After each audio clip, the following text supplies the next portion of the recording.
Hello friends, हम हमारी parcel post के बारे में पढ़ रहे थे। इससे पिछली वीडियो में हमने पढ़ा था कि जो हमारी अनडिलीवरेबल इनवार्ड पार्सल्स हैं, जो बाहर से डिलीवर होने के लिए आते हैं बट उनकी अगर डिलीवरी नहीं हो पाती है तो उनके जो वेयर हाउसिंग चार्जेस हैं, माल गोदाम जो प्रभार है या उनको रोक कर रखने की जो अवधि है वो कितनी होगी। तो हमने ये सब पढ़ा था। आज हम नेक्स्ट देखेंगे रीपैकिंग चार्जेस। जो पार्सल है उसको दोबारा पैक करने का प्रभार, packed by post office in course of transmission to protect its contents. तो जो हमारा पार्सल है उसको दोबारा से रीपैक किसके द्वारा किया जाता है? पोस्ट ऑफिस के द्वारा, ताकि जब उसको दोबारा से ट्रांसमिट किया जाए तो उसके अंदर की चीज़ों की सुरक्षा हो सके। This charge is taken only once in entire transmission. और जो हमारे रीपैकिंग चार्जेस हैं ये पूरी ट्रांसमिशन में एक ही बार लिए जाते हैं। कस्टम क्लियरेंस चार्ज, सीमा शुल्क निकासी प्रभार, parcel presented to customs for examination subject to a postal charge in addition to custom duty. तो जो भी हमारे पार्सल्स हैं जो कस्टम्स को भेजे जाते हैं निरीक्षण के लिए, उन पर जो पोस्टल चार्ज है उसके साथ एक कस्टम ड्यूटी चार्जेस भी लगाए जाते हैं। In this charge is only for parcels which contain dutiable good articles. तो जो भी सीमा शुल्क आर्टिकल्स हैं सिर्फ उन्हीं आर्टिकल्स पर जो कस्टम क्लियरेंस चार्जेस हैं वो वाले चार्जेस लगेंगे। डिलीवरी ऑफ फॉरेन पार्सल, अब जो हमारे पास फॉरेन पार्सल है उनकी डिलीवरी कैसी होगी? जो विदेशी पार्सल है, parcel delivery in India close 39, 39A, 40, 41, 42, 43, post office guide part 1। तो हमने पोस्ट ऑफिस गाइड पार्ट 1 में जैसे पढ़ा था सेम वैसे ही इसकी डिलीवरी होगी, तो आपने इसको देख लेना है एक बार। उसके बाद है delivery of office of delivery at office of exchange. अब जो हमारा वितरण का कार्यालय है, जो हमारा ऑफिस ऑफ एक्सचेंज है, विनिमय का कार्यालय है, वहाँ पे अगर जो एड्रेसी है वो वहीं पे डिलीवरी लेना चाहता है तो वो कैसे होगी? Addressee produce related documents. तो जो एड्रेसी होगा इससे रिलेटेड डॉक्यूमेंट्स लेके आएगा। Examination of article in his presence, और जो आर्टिकल होगा उसका निरीक्षण जो एड्रेसी होगा उसकी प्रेजेंस में किया जाएगा। Addressee produce proof of identity, और वो जो एड्रेसी होगा वो पहचान के लिए प्रूफ लेके आएगा साथ में। Delivery of foreign parcel in country of destination governed by internal regulations. अब जो भी हमारी डेस्टिनेशन कंट्री होगी जहाँ वो भी पार्सल डिलीवर होने के लिए गया होगा, वहाँ पे जो डिलीवरी होगी वो उसके आंतरिक जो भी कानून होंगे उसी हिसाब से होगी। In many countries, uninsured parcels are treated like unregistered parcel and no receipt is taken at the time of delivery। तो कई देशों में हमारे जो अनइंश्योर्ड पार्सल्स हैं जिनकी इंश्योरेंस नहीं की गई है उनको अनरजिस्टर्ड पार्सल की तरह माना जाता है, और जब उनकी डिलीवरी होती है तो कोई भी रिसिप्ट वगैरह नहीं ली जाती है।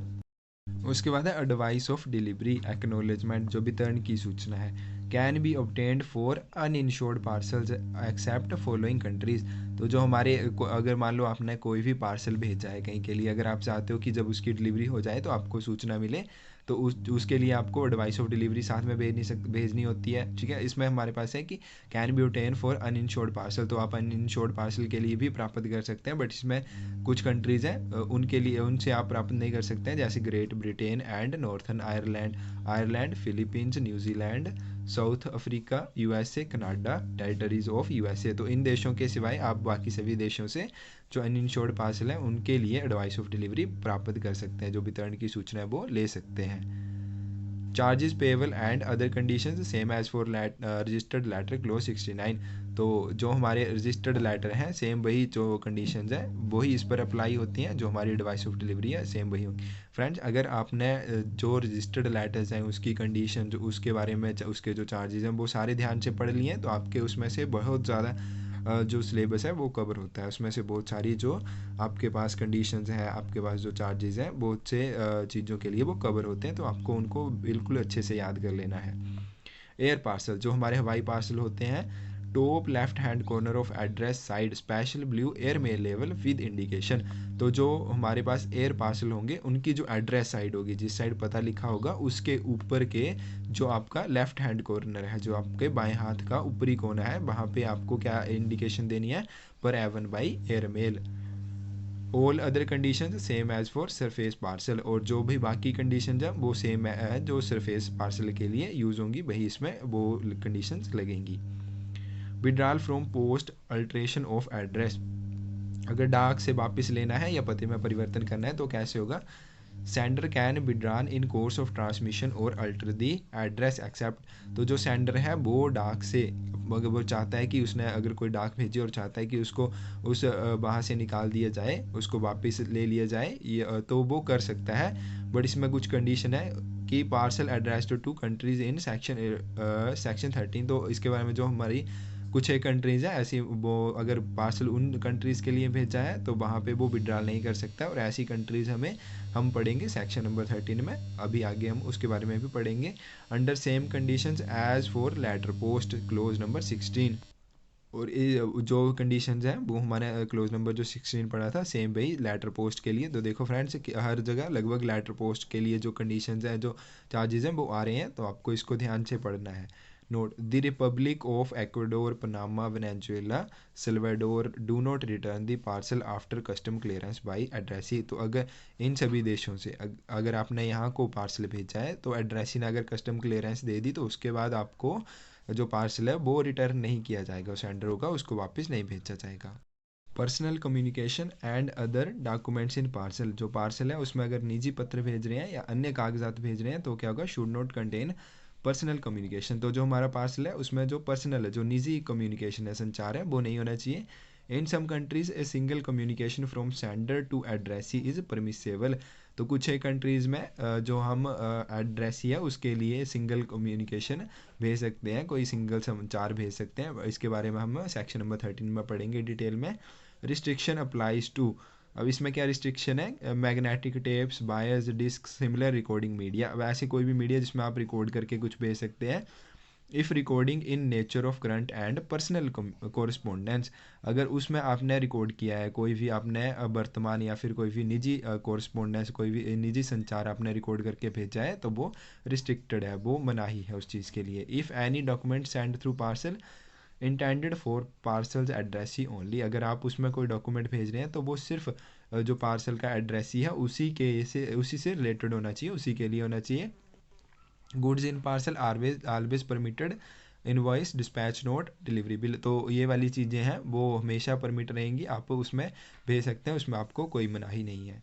ब्रीच ऑफ कंडीशंस, अब इन सब शर्तों का अगर कोई उल्लंघन करता है तो क्या होगा, parcel which does not fulfil prescribed condition, जो भी निर्धारित कंडीशन है, शर्तें हैं, अगर उनको फुलफिल नहीं करता है, जैसे प्री पेमेंट हो गई, डिक्लेरेशन ऑफ कंटेंट्स हो गया, packing, sealing, addressing, weight, size and prohibited articles अगर आप उसमें भेज रहे हैं, या फिर uninsured parcel contain anything for which insurance is compulsory, अगर आपने कोई ऐसा पार्सल भेज दिया है उसमें कुछ ऐसा सामान है जिसके लिए इंश्योरेंस कंपलसरी है और आप उसको अनइंश्योर्ड पार्सल की तरह भेज रहे हैं, तो ऐसी सभी शर्तें अगर वो फुलफ़िल नहीं करता है तो उसे डिस्पैच के लिए एक्सेप्ट नहीं किया जाएगा। अब आगे हमारे पास इंश्योर्ड पार्सल, इससे पहले हम पढ़ रहे थे अनइंश्योर्ड पार्सल के बारे में, अब पढ़ेंगे इंश्योर्ड पार्सल, जो हमारे बीमा पार्सल हैं, general. Foreign parcels to certain countries insured for their entire transmission. तो कुछ एक कंट्रीज़ के लिए हम जो उनकी पूरी ट्रांसमिशन है, जो पार्सल की पूरी ट्रांसमिशन है, उसके लिए उसको इंश्योर कर सकते हैं। इसका मतलब है कि जब आप उसको डिस्पैच करते हैं, उसको पोस्ट करते हैं, वहाँ से लेकर जब तक उसकी डिलीवरी हो जाती है, वहाँ तक उसकी डिलीवरी तक उसकी इंश्योरेंस आप कर सकते हैं। Rules applicable for uninsured parcel apply to insured parcel also. तो जो हमारे रूल्स अनइंश्योर्ड पार्सल के लिए अप्लाई होते हैं, सेम वही हमारे रूल्स इंश्योर्ड पार्सल में भी अप्लाई होते हैं। इंश्योरेंस फॉर इनलैंड ट्रांजिट, अब अंतर्देशीय पारगमन के लिए बीमा। इसका मतलब है कि जब आप कोई पार्सल पोस्ट करते हैं तो उसमें इंश्योरेंस फॉर इनलैंड ट्रांजिट का मतलब है कि उस पार्सल की इंश्योरेंस केवल तभी तक होगी जब तक वो इंडिया में है, इंडिया में ट्रांजिट में है, तभी तक उसकी इंश्योरेंस मान्य होगी। Countries in which insurance service is not available, parcel can be insured for inland post or transit alone। तो जो हमारी ऐसी कंट्रीज़ है जहाँ पे इंश्योरेंस फैसिलिटी, जो इंश्योरेंस सर्विस है, जो बीमा सर्विस है, वो अवेलेबल नहीं है, वहाँ पे जो इंश्योरेंस सर्विस है वो नहीं होती है। तो ऐसी स्थिति में क्या होगा कि पार्सल जो होगा वो सिर्फ इनलैंड ट्रांजिट अकेले ही इंश्योर किया जाएगा, कि वो जब तक इंडिया में है तब तक ही उसकी इंश्योरेंस मान्य होगी। Indication of dispatch of parcel in postal records as proof after article has left Indian territories। तो जो इसकी इंडिकेशंस होगी वो सिर्फ पोस्टल रिकॉर्ड्स में एज प्रूफ रहेंगी, और जब जो आर्टिकल है वो इंडियन टेरिटरी को छोड़कर चला जाएगा। कंपल्सरी इंश्योरेंस, अनिवार्य बीमा, ऐसी जो भी आर्टिकल्स हैं जिनकी इंश्योरेंस आपको करवानी ही पड़ेगी, आप बिना इंश्योरेंस करवाए उनको बाहर नहीं भेज सकते हैं। तो वो कौन कौन से हैं? Parcel containing coins, bank notes, currency notes, platinum bullions, precious stones, jewellery, articles of gold और सिल्वर। तो ऐसे पार्सल्स जिनमें आपके पास सिक्के हैं, बैंक नोट्स हैं, करेंसी नोट्स हैं, बुलियंस हैं, या आपके पास कोई कीमती पत्थर है, ज्वेलरी है, आभूषण है, या कोई आपके पास गोल्ड या सिल्वर के आर्टिकल्स हैं, तो उनको आप सिर्फ इंश्योर्ड करवा के ही जो फॉरेन पोस्ट है वहाँ के लिए भेज सकते हैं। फ्रेंड्स, ऐसे लग रहा है हम बार बार पढ़ रहे हैं, तो आपसे ही सोच रहे हैं हम बार बार ही इनको पढ़ रहे हैं। जैसे हमने इंग्लैंड पोस्ट में पढ़ा था कि जो ऐसे आर्टिकल्स जो भी गोल्ड के हों, कोइन हो या सिक्के हो, करेंसी नोट्स हो, उन्हें केवल इंश्योर्ड करवा के इंग्लैंड पोस्ट से भेज सकते हैं। सेम वही हमारे पास फॉरेन पोस्ट में है, हम यही चीज़ें बार बार पढ़ रहे हैं। आपको देखो, इनको याद करने की ज़रूरत नहीं, आपको इनको समझने की ज़रूरत है। आप ध्यान से इनको पढ़ेंगे एक दो बार, आपको खुद ब खुद याद हो जाएंगे। इसमें आपको याद करने वाली तो कोई चीज़ है ही नहीं, आपने बार बार ये चीज़ पढ़ी है कि हाँ आप इनको केवल इंश्योर्ड करवा के ही भेज सकते हैं, तो इसमें है ही नहीं कुछ और, तो आपको याद ही नहीं करना है। ना ही इसमें आपको कुछ ऐसा है कि आपको बड़ा ज़्यादा टफ हो, सिंपल सा है कि हाँ इसकी इंश्योरेंस करवाएंगे तभी ये पोस्ट कर सकते हैं। तो आपको इनको समझने की ज़रूरत है, आप इनको ध्यान से पढ़ के समझ लेना। Export and import of gold, currency notes, coins permitted only under licence of Reserve Bank of India. तो अगर आप गोल्ड, करेंसी नोट्स या कोइंस, इन सभी चीज़ों को इंपोर्ट या एक्सपोर्ट करना चाहते हैं, आप देश से बाहर भेजना चाहते हैं या आप बाहर से देश में लेके आना चाहते हैं, तो उसके लिए आपको जो RBI है, रिजर्व बैंक ऑफ इंडिया है, उससे एक लाइसेंस लेना पड़ेगा। तभी आप ये चीज़ कर सकते हो, इंपोर्ट और एक्सपोर्ट इन चीज़ों को कर सकते हो। ये सेक्शन 10 में हम पढ़ेंगे आगे। इंश्योरेंस वैल्यू, अब जो बीमा वैल्यू होगी, insurance note exceeding the limit for country concern. तो जो भी कंट्री होगी जिसके लिए आप पार्सल भेज रहे हैं, उस जो कंट्री में है, उस कंट्री में जितनी भी इंश्योरेंस की मैक्सिमम लिमिट होगी, उस लिमिट से आप ज़्यादा की इंश्योरेंस वैल्यू नहीं कर सकते हैं। And note exceeding the actual value, the value of contents. तो जो ना हमारे पास एक्चुअल वैल्यू होगी, उसके अंदर की जो भी सामग्री होगी, उसके अंदर की जो भी चीज़ें होंगी, उसकी जो एक्चुअल वैल्यू है, उसके ज़्यादा की इंश्योरेंस आप उस चीज़ की नहीं कर सकते हैं। Should not exceed the value declared in the custom declaration और अदर एक्सपोर्ट डॉक्यूमेंट्स।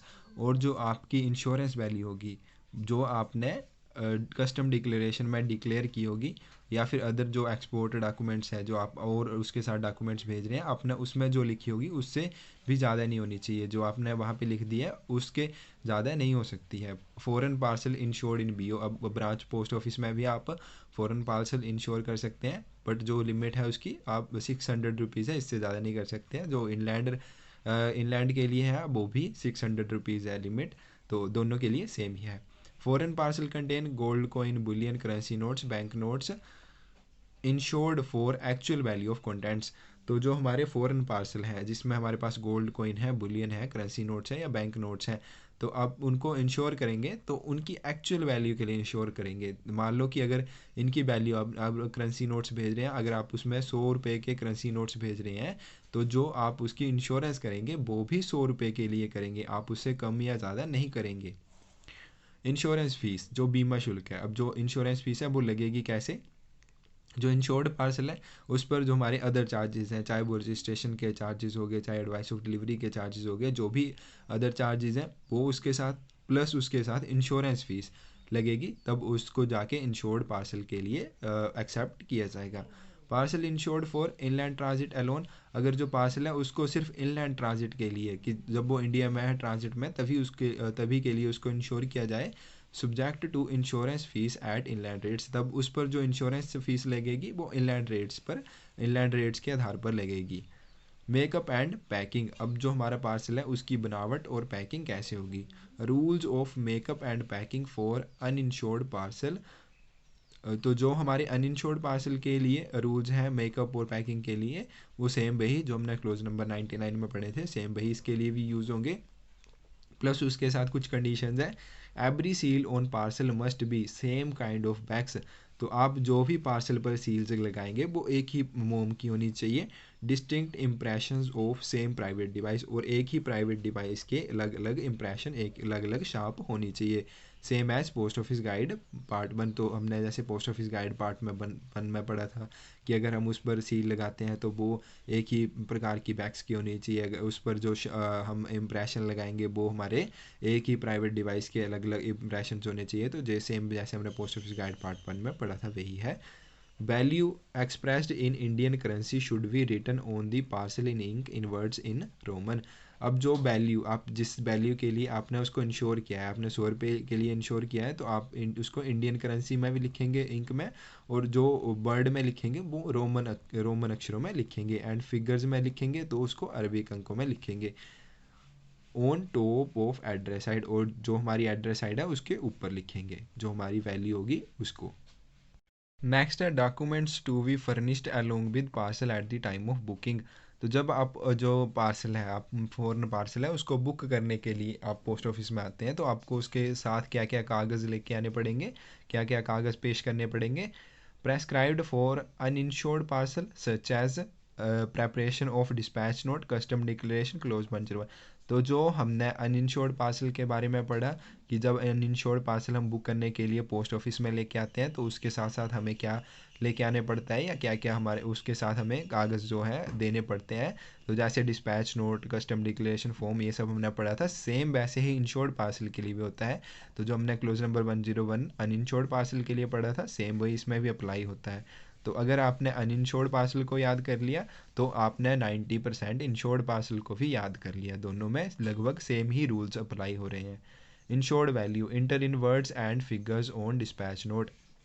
अब जो इंश्योर्ड वैल्यू होगी, आपने उसको जितने के लिए इंश्योर्ड किया होगा, जितने के लिए आपने उसका बीमा किया होगा, आप उसको वर्ड्स में भी, फिगर्स में भी, आप उसको शब्दों में भी, उसको अंकों में भी डिस्पैच नोट पर लिखेंगे।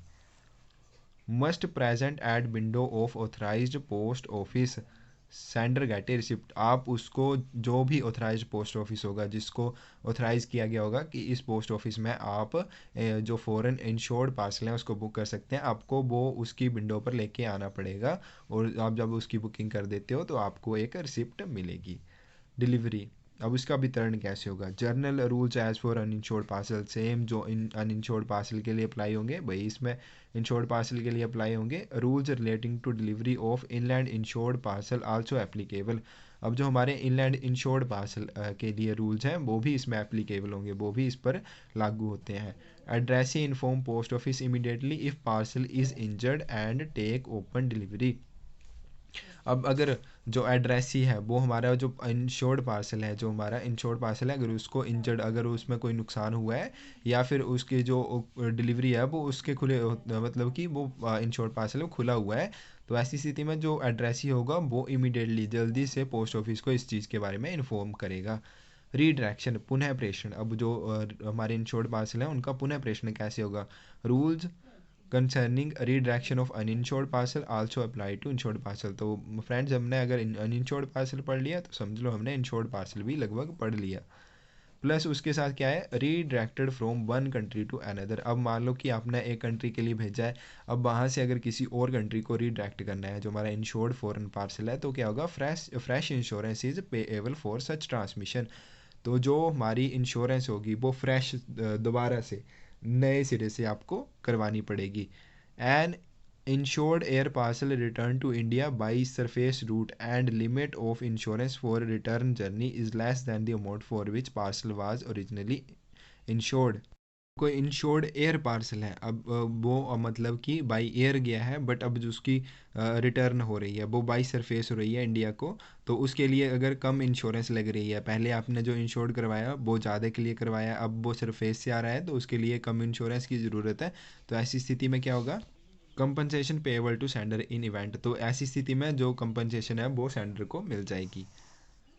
एडवाइस ऑफ डिलीवरी, वितरण की सूचना। Advice of delivery can be obtain for insured parcel addressed to any country. तो जो एडवाइस ऑफ डिलीवरी है आप किसी भी इंश्योर्ड पार्सल के लिए प्राप्त कर सकते हो, बट उसमें जो कनाडा है उस देश के सिवाय, उस देश के से आप प्राप्त नहीं कर सकते हैं, बट बाकी जितनी भी कंट्रीज़ है उसके लिए आप प्राप्त कर सकते हैं। Fees for advice of delivery, और जो हमारी फ़ीस है वो कैसे लगेगी? For insured parcel are same as for registered letter post items. तो जो हमारी एडवाइस ऑफ डिलीवरी है, जो हम इंश्योर्ड पार्सल के लिए चाहते हैं, उस पर जो चार्जेस लगेंगे सेम जो रजिस्टर्ड लेटर पोस्ट आइटम्स पर लगते हैं वही लगेंगे। हम क्लोज नंबर 69 में पढ़ा था। तो हमने फ्रेंड्स रजिस्टर्ड, जो हमारी रजिस्टर्ड पोस्ट लेटर आइटम है उसके लिए भी आपने उसको भी ध्यान से पढ़ लेना है, उसमें भी कोई आपके जो क्लोज हैं वो कवर होंगे। Advice of delivery for inland insurance parcel free of any charges. तो अगर आपने एडवाइस ऑफ डिलीवरी जो इनलैंड इंश्योर्ड पार्सल है उसके लिए चाहते हैं तो उसके लिए आपको कोई चार्जेस नहीं देने होंगे, वो फ्री ऑफ चार्जेस है। ब्रीच ऑफ कंडीशंस, अब जो इन सब शर्तों का उल्लंघन होता है तो क्या होगा? Parcel for insurance by foreign parcel post which does not fulfil prescribed conditions. तो अगर कोई पार्सल आपने इंश्योरेंस के लिए रखा है जो फॉरेन कंट्री के लिए जाना है, बट वो ये वाली कंडीशन जो हमने prepayment, packing, sealing, addressing, weight, size, prohibited articles अगर उसमें है, अगर ये वाली कंडीशंस वो फुलफिल नहीं करता है तो ऐसी स्थिति में क्या होगा? Not accepted by the post office. तो ऐसी स्थिति में पोस्ट ऑफिस उसे एक्सेप्ट नहीं करेगा ट्रांसमिशन के लिए फॉरेन कंट्रीज़ के लिए। Parcel insured for value higher than value of contents, अगर उसमें जो चीज़ें हैं उनकी वैल्यू कम है और आपने इंश्योरेंस उसकी उनकी वैल्यू से ज़्यादा करवा दी, as declare in custom declaration और एक्सपोर्ट डॉक्यूमेंट्स, और जो आपने कस्टम डिक्लेरेशन डॉक्यूमेंट्स में मान लो कम लिखा है या जो ज़्यादा लिखा है और जो कंटेंट्स हैं उनकी जो वैल्यू है वो कम या ज़्यादा है, या फिर एक्सपोर्ट डॉक्यूमेंट्स में ऐसा किया आपने, तो ऐसी स्थिति में भी वो एक्सेप्ट नहीं किया जाएगा। उसके बाद है gold coin, bullion currency notes, bank notes note insured for actual value of contents note accepted for dispatch. अगर आपने gold coin, bullion currency notes या बैंक नोट्स हैं, अब इनको आपने एक्चुअल वैल्यू के लिए, जो उनकी वैल्यू अगर 100 रुपये उनकी वैल्यू है तो उसके लिए आपने उनको इंश्योर नहीं करवाया है तो वो डिस्पैच के लिए एक्सेप्ट नहीं किए जाएंगे। If an uninsured foreign parcel declare to contain objects for which insurance is compulsory received from foreign country. तो अगर कोई ऐसे अनइंश्योर्ड फॉरेन पार्सल आपको पास प्राप्त होते हैं जिनके अंदर कोई ऐसी चीज़ें हैं जिनकी इंश्योरेंस कंपल्सरी है, अगर आपको वो फॉरेन कंट्री से प्राप्त होते हैं तो क्या किया जाएगा? Be forwarded to destination as insured parcel. तो ऐसे कोई भी पार्सल होंगे जिन्हें फ़ॉरेन से भेजा गया है, अब वो अनइंश्योर्ड आए हुए हैं, बट उसमें ऐसे आर्टिकल्स हैं, ऐसे कंटेंट्स हैं जिनकी इंश्योरेंस कंपल्सरी है, तो ऐसी स्थिति में क्या होगा? Shall be forwarded to destination as insured parcel. तो उन्हें इंश्योर्ड पार्सल की तरह उनके गंतव्य की तरफ भेजा जाएगा। Delivered to addressee on payment of prescribed insurance fee in addition postage plus registration. अब वो जब एड्रेसी को डिलीवर किए जाएंगे तो कैसे किए जाएंगे? जो निर्धारित इंश्योरेंस फ़ीस है पोस्टेज प्लस रजिस्ट्रेशन फ़ीस के साथ उस इंश्योरेंस निर्धारित इंश्योरेंस फ़ीस को उसे देना पड़ेगा जो एड्रेसी होगा। At inland rates on declare value of contents. अब जो इनलैंड रेट्स है उसके आधार पर कंटेंट्स की वैल्यू को डिक्लेयर किया जाएगा। Value of contents exceed maximum limit as for inland parcel. अब जो हमारे पास कंटेंट्स है, जो उसमें कुछ भी सामान भेजा गया है उसकी जो लिमिट है, अगर वो हमारी इनलैंड पार्सल से ज़्यादा है, be insured for such maximum, तो उन्हें जो भी उनकी वैल्यू होगी उस आधार पर उनको इंश्योर कर दिया जाएगा, चाहे वो इनलैंड पार्सल है उसकी इंश्योरेंस लिमिट से भी ज़्यादा क्यों ना हो। If refused by addressee return to country of origin. अगर जो एड्रेसी है वो इंश्योरेंस जो फीस होगी उसको देने से मना कर देता है तो उसको कंट्री ऑफ ओरिजिन जहाँ से वो आया वहीं को वापस भेज दिया जाएगा। Compensation for loss, damage, abstraction of contents, अंतर वस्तुओं की हानि, क्षति, चोरी होने का मुआवजा। तो इसकी लिस्ट थोड़ी लंबी है, वो PDF में प्रोवाइड करवा दूंगा व्हाट्सएप पे। इसमें हमारे पास पार्सल वेट कंपनसेशन। अब पार्सल का वेट अगर नॉट मोर देन 5 किलोग्राम्स, अगर जो पार्सल है हमारा 5 किलोग्राम तक है तो उसके लिए कंपनसेशन 300 रुपीज़ है। 5 किलोग्राम से 10 किलोग्राम तक है तो 500 रुपीज़ है। 10 किलो से 15 किलोग्राम तक है तो 660 रुपीज़ है। 15 किलोग्राम्स टू 20 किलोग्राम्स तक है तो 830 रुपीज़ है, और 20 किलोग्राम से ऊपर आप बुक नहीं कर सकते हैं। एक्सेप्शन, आर्टिकल्स एड्रेस्ड टू और receive from republic of Iraq, Sudan, Yemen, Zaire. Compensation is not for damage to contents of parcel containing liquid or easily liquefied material, glass items or similar fragile material। तो अगर आपने जो parcel हैं वो हमारे जो Sudan, Iraq, Yemen या ज़ायरे के लिए भेजे हैं तो वो कंपनसेशन नहीं देगा। किन चीज़ों के लिए नहीं देगा? ऐसी जिसमें लिक्विड हो या फिर ऐसे मटीरियल हो जो आसानी से लिक्विफाई हो जाएं, या फिर ग्लास आइटम्स आपने उसमें भेजी हैं, या फिर कुछ भी ऐसा सिमिलर मटेरियल भेजा है जो फ्रेजाइल हो, जो टूट जाए आसानी से, तो उसके लिए ये वाले देश कोई भी आपको कंपनसेशन नहीं देंगे। इन case of insured parcel compensation is payable only if loss, damage, loss of contents. Insured parcel के केस में आपको कंपनसेशन तभी मिलेगी जब अब वो गुम हुआ हो, डैमेज ख़राब हुआ हो, या फिर उसके अंदर के कंटेंट्स हैं वो गुम गए हों। Compensation is limited to the amount for which the parcel was insured. तो जिस अमाउंट के लिए आपने पार्सल को इंश्योर्ड किया था उसी हिसाब से जो कंपनसेशन है वो उसी हिसाब से आपको मिलेगी। Where parcel is lost, totally damaged, destroyed and whole the contents are lost.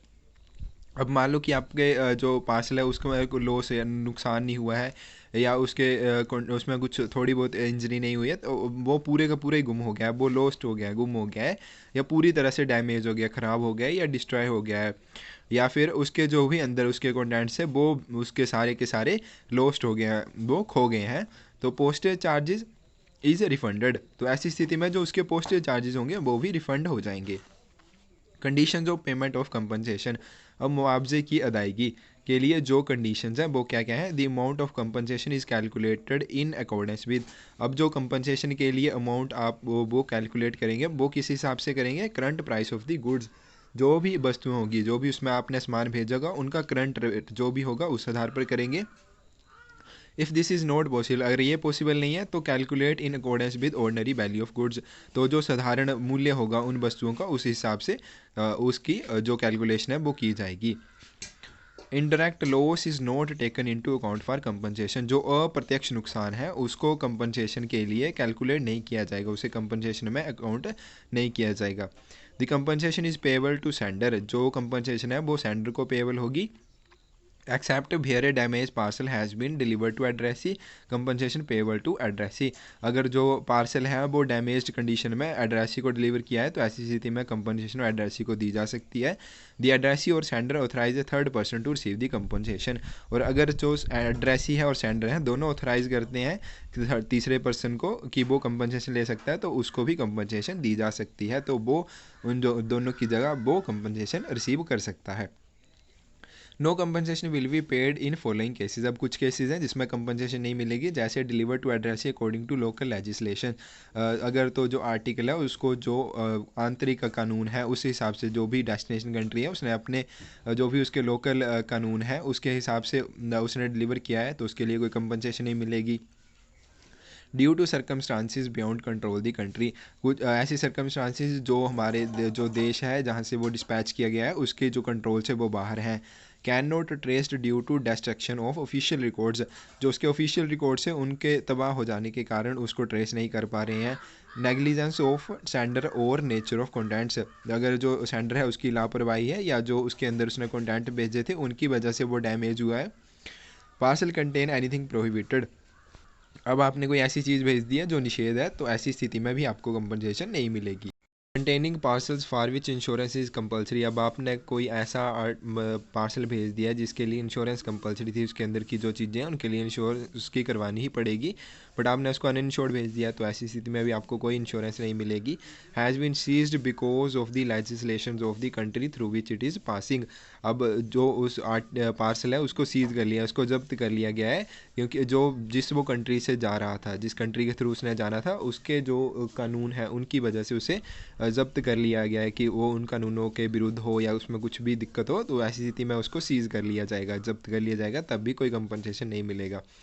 Fails to inquiry within 1 year. अगर आप उस चीज़ की इंक्वायरी 1 साल के भीतर नहीं करते हैं, आप 1 साल तक उसके बारे में कोई इंक्वायरी करते नहीं है, उसके बाद आप कंपनसेशन चाहते हैं तो कोई कंपनसेशन नहीं मिलेगा। Parcel is addressed to prisoners of war. जो युद्ध के कैदी हैं उनके लिए अब तो इस बात का कोई मतलब रह ही नहीं गया है। Insured for a value higher than its contents.